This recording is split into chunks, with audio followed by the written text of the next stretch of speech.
ਸਤਿ ਸ਼੍ਰੀ ਅਕਾਲ। ਲੋਕਰਾਣ ਚੈਨਲ ਪੰਜਾਬੀ ਦੇਖ ਰਹੇ ਸਾਰੇ ਦਰਸ਼ਕਾਂ ਦਾ ਸਵਾਗਤ। ਮੈਂ ਗੁਰਜਿੰਦਰ ਸਿੰਘ ਭੰਗੂ ਤੇ ਮੇਰੇ ਨਾਲ ਦੀਪਕ ਜੀ ਰੋਹਤਕ ਤੋਂ ਜੁੜੇ ਨੇ। ਦੀਪਕ ਜੀ ਵੈਲਕਮ।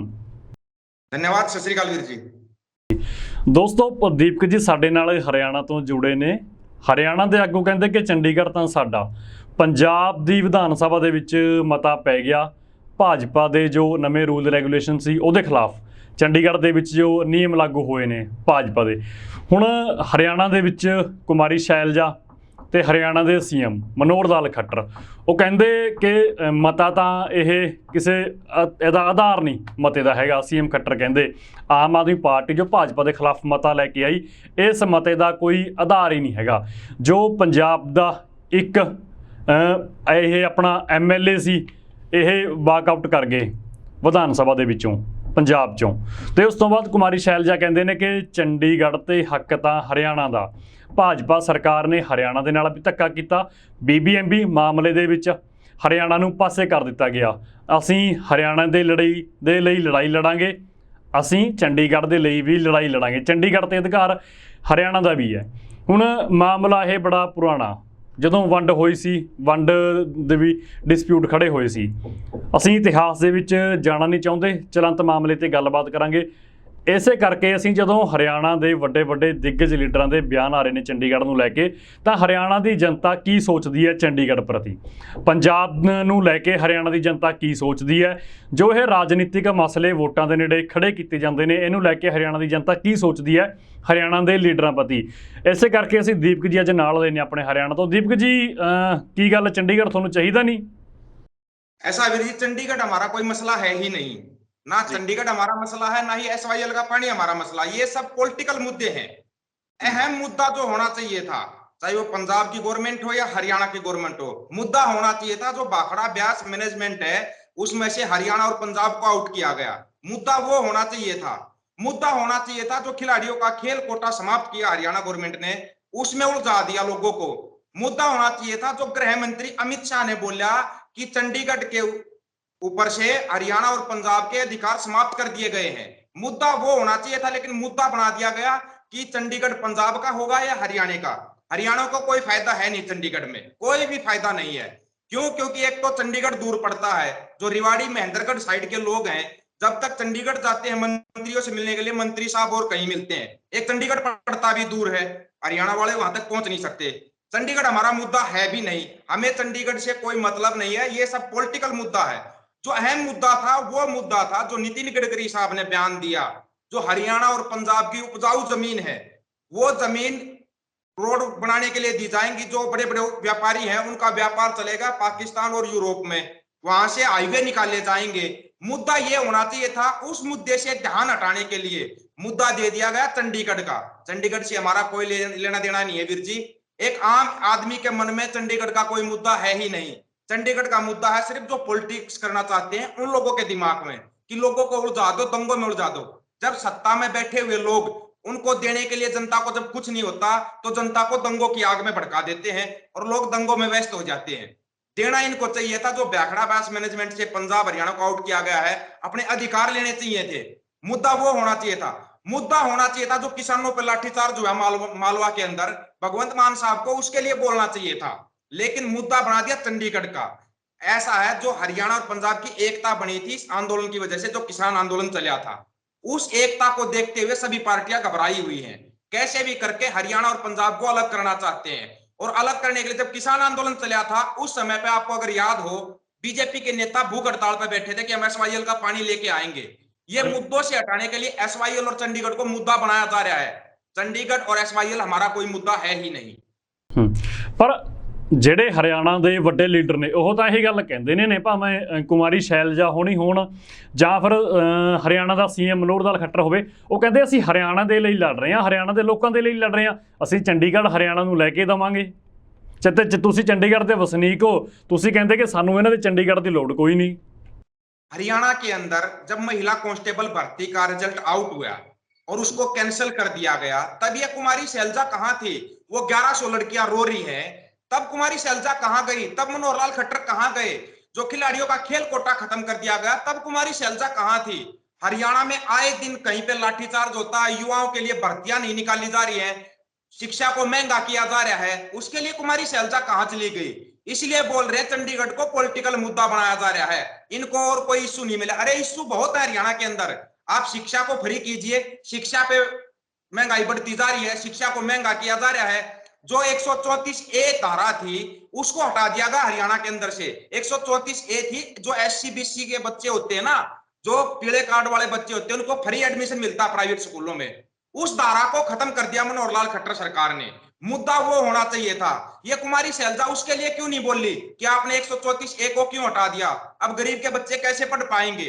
उसको हटा दिया गया। गरीब के बच्चे मुफ्त पढ़ रहे थे, मुफ्त पढ़ाई को खत्म किया जा रहा है। मुद्दा बनाया जा रहा है चंडीगढ़। जो अहम मुद्दे हैं हरियाणा के, जो अहम मुद्दे हैं पंजाब के, मुद्दा होना चाहिए था किसानों को MSP मिलनी चाहिए, मुद्दा होना चाहिए था किसानों का कर्ज माफी का, लेकिन मुद्दा दे दिया हमारे को चंडीगढ़ का। ये MSP से हमारा ध्यान हटाने के लिए, स्वामीनाथन आयोग की रिपोर्ट से ध्यान हटाने के लिए हमारे को चंडीगढ़ के अंदर उलझाया जा रहा है। लेकिन जनता अब बिल्कुल समझ चुकी है इनकी चाल को। चंडीगढ़ हमारा कोई मुद्दा है ही नहीं। ये बात हम बार बार इसलिए बोल रहे हैं, हमारे मुद्दे और बहुत बड़े हैं। उद्योगपतियों का लाखों करोड़ रुपए कर्जा माफ हो जाता है और एक किसान का 2000 रुपए कर्जा माफ नहीं होता। मुद्दे ये होने चाहिए। मुद्दों की राजनीति आज के समय पे कोई भी नहीं करना चाहता। हाँ, मुद्दों से ध्यान हटाने के लिए लोगों को दंगों में उलझा दो, लोगों की एकता को तोड़ दो, जो पंजाब हरियाणा की एकता बनी है। चलो, अगर भगवत मान साहब भी हैं या मनोहर लाल खट्टर, कुमारी शैलजा, अगर इनको चंडीगढ़ से इतना ही प्यार है तो ये लोग ये क्यों नहीं कहते कि संयुक्त पंजाब एक करो? संयुक्त पंजाब को एक करने की मांग क्यों नहीं रखते ये मिलके? तब हम मान जाएंगे कि हाँ, ये हरियाणा और पंजाब की जनता के बारे में सोचना चाहते हैं। आप संयुक्त पंजाब को एक कीजिए। एक तरफ आपको याद हो, परसों की न्यूज है, अमेरिका ने जो अपना त्योहार होता ना, सिखों का त्योहार होता है, उस त्योहार को राष्ट्रीय त्योहार घोषित कर दिया। ये लोग डर रहे हैं सिखों की बढ़ती ताकत से। ये लोग डर रहे हैं कि सिखों का जो वजूद बढ़ता जा रहा है ना, उसको तोड़ने के लिए अब हरियाणा पंजाब के साथ खड़ा है। हम बोल रहे हैं हम भाई भाई हैं। ये हमारे को अलग करने के लिए, सिखों की ताकत को कम करने के लिए मुद्दा चंडीगढ़ को बनाया जा रहा है। ये है मुद्दा। ਤੇ ਦੇਖੋ, ਹਰਿਆਣਾ ਦੇ ਵਿੱਚ ਜੋ ਇਲੈਕਸ਼ਨ ਹੈ ਆਉਣ ਵਾਲੇ ਸਮੇਂ ਦੇ ਵਿੱਚ ਹਰਿਆਣਾ ਦੇ ਵਿੱਚ ਵਿਧਾਨ ਸਭਾ ਦੀ ਇਲੈਕਸ਼ਨ ਹੈ, ਲੱਗਦਾ ਕੀ ਹੈ, ਸੰਭਾਵਨਾ ਕੀ ਰਹੂਗੀ? ਜਿਵੇਂ ਕੁਮਾਰੀ ਸ਼ੈਲਜਾ, ਮਨੋਹਰ ਲਾਲ ਖੱਟਰ ਜੋ ਇਹ ਬਿਆਨਬਾਜ਼ੀ ਕਰ ਰਹੇ ਨੇ ਹਰਿਆਣਾ ਨੂੰ ਲੈ ਕੇ ਕਿ ਅਸੀਂ ਚੰਡੀਗੜ੍ਹ ਹਰਿਆਣਾ ਨੂੰ ਲੈ ਕੇ ਦੇਵਾਂਗੇ, ਅਸੀਂ ਹਰਿਆਣਾ ਨੂੰ ਕਿਸੇ ਵੀ ਹੱਕ ਤੋਂ ਵਾਂਝੇ ਨਹੀਂ ਰਹਿਣ ਦੇਵਾਂਗੇ, ਇਸ ਬਿਆਨਬਾਜ਼ੀ ਦੇ ਅਰਥ ਰਾਜਨੀਤੀ ਦੇ ਸੰਦਰਭ ਦੇ ਵਿੱਚ ਜੇਕਰ ਸਮਝਣੇ ਹੋਣ, ਆਉਣ ਵਾਲੇ ਸਮੇਂ ਦੇ ਵਿੱਚ ਹਰਿਆਣਾ ਦੇ ਵਿੱਚ ਚੋਣ ਹੈ, कि सिर्फ ते सिर्फ मनोरथ चोना है? बीजेपी खत्म है, जैसे पंजाब से खत्म हुई थी ना, बीजेपी खत्म है, कांग्रेस खत्म है हरियाणा के अंदर से। लेकिन इनको कोई मुद्दा नहीं मिल रहा था। जो मुद्दों की राजनीति है वो तो ये लोग करेंगे नहीं। मुद्दा होना चाहिए था मनोहर लाल खट्टर साहब, आपने 7 साल में क्या किया? आपने 7 साल में 25 भर्तियां कैंसिल की। फार्मों के जो पैसे लगे थे बच्चों को ब्याज सहित वापिस क्यों नहीं किए गए? हजारों करोड़ रुपए का गबन हुआ है। जो भर्तियां निकाली गई थी, वैकेंसियां निकाली गई थी, उनको दबाने के लिए अब इन लोगों को फ्री फंड का एक मुद्दा मिल गया, चंडीगढ़ लेके आएंगे। हमारे को नहीं चाहिए चंडीगढ़, हमारे को शिक्षा चाहिए, स्वास्थ्य चाहिए, रोजगार चाहिए। हम चंडीगढ़ का क्या करेंगे? चंडीगढ़ जो पॉलिटिक्स करते नेताओं के लिए चंडीगढ़, चंडीगढ़ आम लोगों के लिए नहीं है। और ना ही चंडीगढ़ से हमारा कोई मतलब। चंडीगढ़ से तो वैसे हमारे अधिकार खत्म कर दिए। हरियाणा के भी अधिकार खत्म है, पंजाब के भी अधिकार खत्म है। लड़ते रहो आपस में। हम क्यों लड़ेंगे चंडीगढ़ के लिए? हम लड़ेंगे अपने मुद्दों के लिए, शिक्षा के लिए, स्वास्थ्य के लिए, रोजगार के लिए। और कांग्रेस, बीजेपी ये बिल्कुल खत्म है हरियाणा के अंदर से। आम आदमी पार्टी का वर्चस्व बना था, लेकिन भगवंत मान साहब ने अपने पैर पे कुल्हाड़ी नहीं मारी, कुल्हाड़ी पे पैर मार दिया। आम आदमी पार्टी अब यहाँ पे आके फंसेगी। भगवंत मान साहब को जो मुद्दे होने चाहिए थे, उन मुद्दों की तरफ तो ध्यान नहीं दिया। मुद्दा होना चाहिए था भाखड़ा ब्यास मैनेजमेंट के अंदर पंजाब की हिस्सेदारी होनी चाहिए, हरियाणा की हिस्सेदारी होनी चाहिए, लेकिन मुद्दा दूसरा बना दिया। मुद्दा होना चाहिए था जो किसानों पर लाठीचार्ज हुआ। पंजाब की तरफ से आम आदमी पार्टी के MLA ने एक बयान दिया था कि कोई बात नहीं, आम आदमी पार्टी ने पहली बार किसानों पर लाठीचार्ज किया है, तो सरकार भी तो पहली बार बनी आम आदमी पार्टी की। वही चाल ये चल रहे हैं। इसलिए हम बार बार बोलते हैं ये भी बी टीम है और बीजेपी वाला ही काम करेगी। समय से पहले आंखें खुल जाएंगी। चलो, पंजाब से गलती हुई, पंजाब को एक बदलाव चाहिए था, वो बदलाव उनको पता था भगवंत मान हमारा बंदा है, अच्छा काम करेगा। लेकिन भगवंत मान को थोड़े दिन में, 6 महीने के बाद देखना, अधिकार छीन लिए जाएंगे। और अधिकार पूरे के पूरे किसके पास होंगे? खुद केजरीवाल के पास होंगे। पर दीपक जी, भगवंत मान पंजाब के CM ने वो करते भी की ਤੁਸੀਂ ਦੇਖੋ कि पंजाब का भी दबाਅ है कि सेंटर ने जो केंद्र ने हमला किया चंडीगढ़ के उत्ते, ਤੁਸੀਂ ਉਹਦੇ ਤੇ ਬੋਲਦੇ ਕਿਉਂ ਨਹੀਂ? ਹੁਣ Aam Aadmi party national party ਦੇ ਤੌਰ ਤੇ ਵਿਚਰ ਰਹੀ ਹੈ ਦੇਸ਼ ਦੇ ਵਿੱਚ। ਹੁਣ ਪੰਜਾਬ ਦੇ ਵਿੱਚੋਂ ਤਾਂ ਇਹ ਮਤਾ ਪਾਉਣਾ ਹੀ ਪੈਣਾ ਸੀ ਨਾ, ਜੇਕਰ ਪੰਜਾਬ ਦੀ ਜਨਤਾ ਦੇ ਨਿਗਾਹ ਦੇ ਵਿੱਚ ਆਪਣਾ ਅਕਸ ਤੁਸੀਂ ਅੱਛਾ ਰੱਖਣਾ ਤਾਂ ਮਤਾ ਪਾਉਣਾ ਪੈਣਾ ਸੀ। ਉਹ ਭਾਵੇਂ ਗੱਲ ਉਹ ਸੈਕਿੰਡ ਪੁਆਇੰਟ ਹੈ ਕਿ ਹਰਿਆਣਾ ਦੇ ਵਿੱਚ ਨੁਕਸਾਨ ਹੋਊਗਾ ਅਰਵਿੰਦ ਕੇਜਰੀਵਾਲ ਨੂੰ, ਪਰ ਪੰਜਾਬ ਦੇ ਵਿੱਚ ਤਾਂ ਤੁਰੰਤ ਮਾਮਲਾ ਸੀ ਨਾ। ਭਗਵੰਤ ਮਾਨ ਵੀ फंसे हुए की ना कर दे।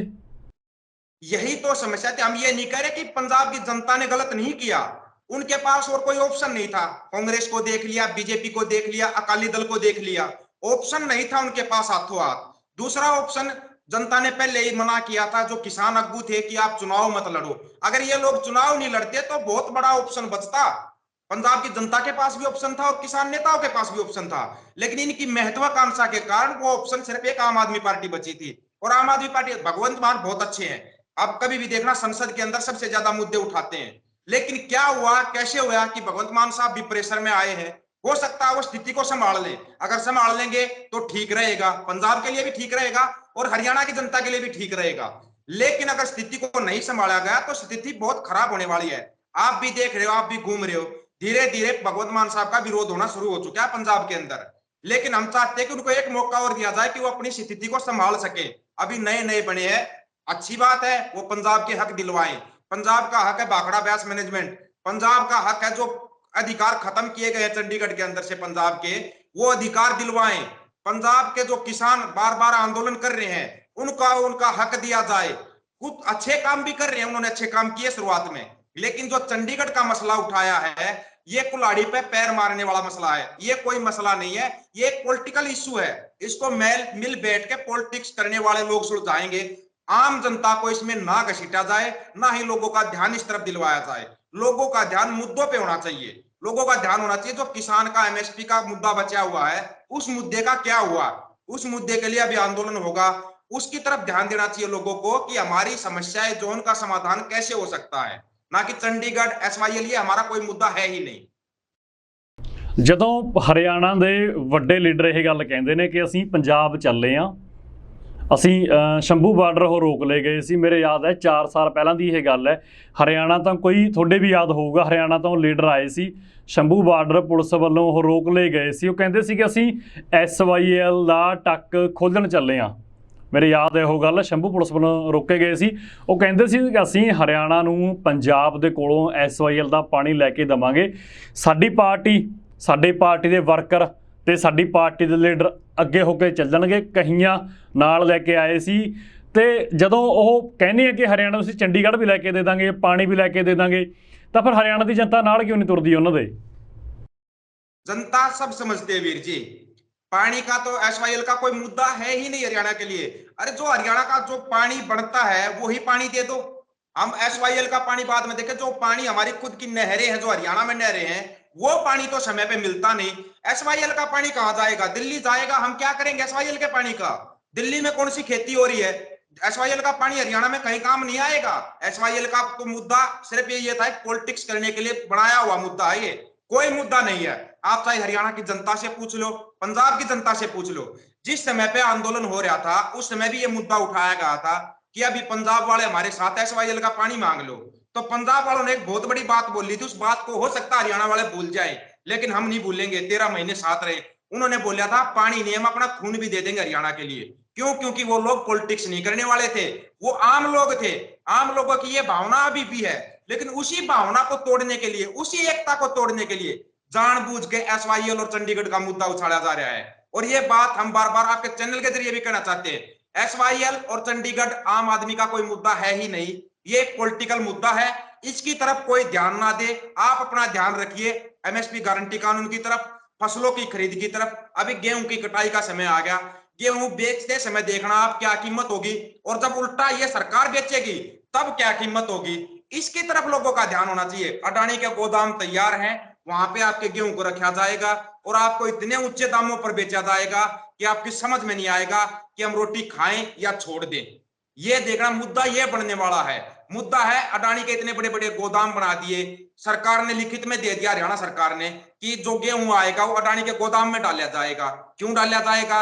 जो मंडियां बोल रही थी सरकार की मंडियां ऐसे की ऐसे, मंडियां कहां खत्म होगी? मंडियों का नाम बदल के अडानी कर दिया गया है। और यही लड़ाई किसान लड़ रहा था और यही लड़ाई लड़नी पड़ेगी। लड़ाई अभी हमारी अधूरी है, लड़ाई हमारी वहां पे है। ये हमारा ध्यान भटकाना चाहते हैं सिर्फ, और हम ध्यान नहीं भटकने देंगे। ਜੀ ਬਿਲਕੁਲ।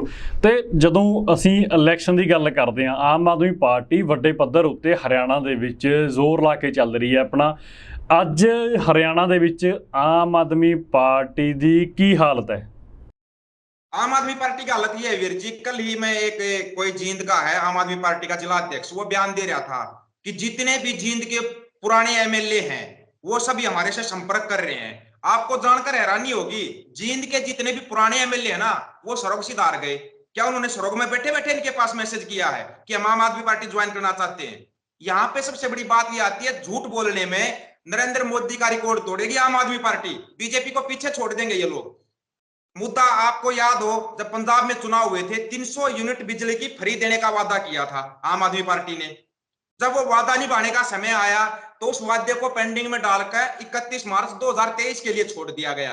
वो इसलिए छोड़ा गया, 2024 में हरियाणा में चुनाव है, 6 महीने पहले हम बिजली मुफ्त दे देंगे पंजाब में, और हम बोल देंगे देखो हम पंजाब में बिजली मुफ्त दे रहे हैं। ये जो मुफ्त वाली राजनीति है ना, ये थोड़ी उल्टी पुल्टी राजनीति, बीजेपी भी वही राजनीति करती है। 6 महीने पहले गरीबों को 5 केजी राशन फ्री दे देते हैं। लोगों को पहले इनकी राजनीति को समझना पड़ेगा। हमें 5 केजी राशन फ्री नहीं चाहिए, हमें शिक्षा फ्री चाहिए, हमें स्वास्थ्य फ्री चाहिए, हमें रोजगार चाहिए। हम अपना राशन अपने आप खरीद लेंगे, जो हमारे रोजगार वो दो। सबसे बड़ा मुद्दा है हरियाणा के अंदर वीर जी, आप सोच के हैरान रह जाओगे, डोमिसाइल का मुद्दा है, जो कि किसानों के मुद्दे से भी बड़ा मुद्दा बनने वाला है। ये एक इतना खतरनाक खेल होने वाला हरियाणा में कि लोग आपस में लड़के मरने वाले हैं। डोमिसाइल की पहले अवधि होती थी 15 साल, इन्होंने घटा के कर दिया कि जो 1 साल से 2 साल से हरियाणा में रह रहा है बाहर का, चाहे को बिहार से आया है, चाहे को गुजरात से आया है, उसको हरियाणा की नागरिकता दी जा रही है। हरियाणा के अधिकार उसको दिए जा रहे हैं। जो हरियाणा के परमानेंट नागरिक है उनको उनके अधिकार नहीं दिए जा रहे। क्यों इतना बड़ा छलावा क्यों हो रहा है हरियाणा के साथ? ऐसे ही ये लोग पंजाब में भी करेंगे। एक बार 2024 के चुनाव होने दो, ये अपना रंग दिखाएंगे। उससे पहले जनता को सावधान हो जाना चाहिए, एक साथ खड़ा रहना चाहिए। पहले भी पंजाब के साथ थे, पंजाब हमारे साथ था, हम साथ रहेंगे और साथ मिलकर हर समस्या से लड़ेंगे। ਜੀ ਬਿਲਕੁਲ। ਤੇ ਆਪਣਾ ਆਮ ਆਦਮੀ ਪਾਰਟੀ ਦੀ ਤੁਸੀਂ ਗੱਲ ਕੀਤੀ ਆਪ ਦੀ, ਬੀਜੇਪੀ ਦੀ ਕੀ ਸਥਿਤੀ ਆ? बीजेपी जीरो है हरियाणा के अंदर, बीजेपी का कोई स्कोप नहीं है, ना ही आम आदमी का। और सबसे बड़ी हैरानी की बात है कि कांग्रेस भी जीरो है। अब सोचने वाली बात यह है कि थर्ड फ्रंट कहां से मिलेगा, किसकी तरफ झुकेगा हरियाणा, ये एक सस्पेंस है वीर जी। अब जो काम करेगा हरियाणा के लिए, जो असली मुद्दों के लिए लड़ेगा, लड़ाई है मुद्दों की, जो मुद्दों के लिए लड़ेगा हरियाणा की जनता उसको चुनेगी। अभी 2 साल का समय है और पार्टियों के पास मौका है। आप आइए, हरियाणा के लोगों के साथ खड़े होइए, उनके अधिकार दिलवाइए। अगर आपको वोट चाहिए तो आपको हमारे अधिकार दिलवाने पड़ेंगे। अब लड़ाई ये होगी। जी बिल्कुल दीपक जी, बहुत बहुत शुक्रिया गलबात ਦੇ ਲਈ ਤੁਹਾਡਾ ਧੰਨਵਾਦ। धन्यवाद वीर जी।